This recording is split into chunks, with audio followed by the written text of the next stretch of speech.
ధనుష్ నయనతార మధ్య వివాదం మరింత ముదురుతోంది. ఓ ప్రముఖ ఓటీటీలో వచ్చిన నయన్ డాక్యుమెంటరీతో మొదలైన వివాదం కాస్త మరింత ముందుకు వెళ్ళిందిప్పుడు. హీరోయిన్ నయనతార ఆమె భర్త విఘ్నేష్ శివన్ పై మద్రాస్ హైకోర్టులో సివిల్ కేసు దాఖలు చేశారు ధనుష్. తన అనుమతి లేకుండా నెట్ఫ్లిక్స్ డాక్యుమెంటరీలో నానుం రౌడీధన్ సినిమాకు సంబంధించిన విజువల్స్ వాడుకున్నారని పేర్కొన్నారు. వండర్ బార్ ఫిలిమ్స్ బ్యానర్ పై ధనుష్ నానుం రౌడీధన్ సినిమాను నిర్మించారు. ఈ విషయంపైనే ధనుష్ నయనతార మధ్య వివాదం మొదలైంది. నోటీసులు పంపిన తర్వాత ధనుష్ పై బహిరంగ విమర్శలు చేశారు నయన్. దీంతో వివాదం ఇంకాస్త పెద్దదైంది. తన అనుమతి లేకుండా విజువల్స్ వాడుకున్నందుకు 10 కోట్లకు లీగల్ నోటీసులు పంపారు ధనుష్. నయన్ దంపతులపై ధనుష్ వేసిన పిటిషన్ ను పరిశీలించిన ధర్మాసనం విచారణకు అంగీకరించింది. ఇదంతా చూసిన ఫ్యాన్స్ అసలు ధనుష్ నయనతార మధ్య ఏం జరుగుతోంది?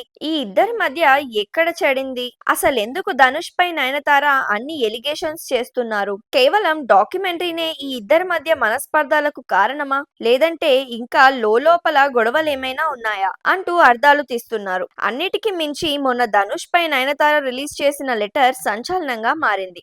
ఇది మనసులో పెట్టుకునే ధనుష్ ఇప్పుడు కోర్టులో నయన్ దంపతులపై పిటిషన్ దాఖలు చేశారంటున్నారు నిపుణులు.